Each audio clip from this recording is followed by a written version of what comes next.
Алтыншы қара сөз. Қазақтың бір мақалы: өнер алды бірлік, ырыс алды тірлік дейді. Бірлік қандай елде болады, қайтсе тату болады, білмейді. Қазақ ойлайды: бірлік ат ортақ, ас ортақ, киім ортақ, дәулет ортақ болса екен дейді.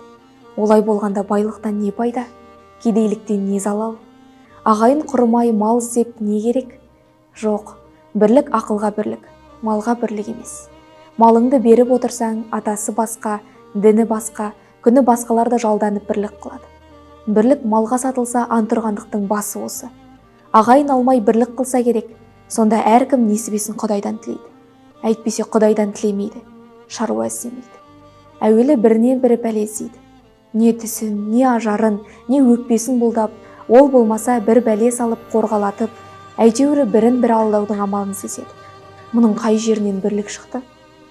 Ырыс алды тірлік дейді. Ол қай тірлік? Осы жан кеудеден шықпағандық па? Жоқ, ондай тірлік итте де бар. Ондай тірлікті қымбат көріп, бұлдаған адам өлімді жау көріп, ақыретке дұшпан болады.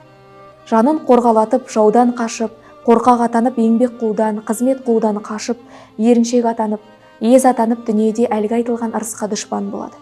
Ол айтқан тірлік олар емес. Көкірегі, көңілі тірі болса, соны айтады. Өзің тірі болсаң да, көкірегің өлі болса, ақыл табуға сөзі қалмайсың.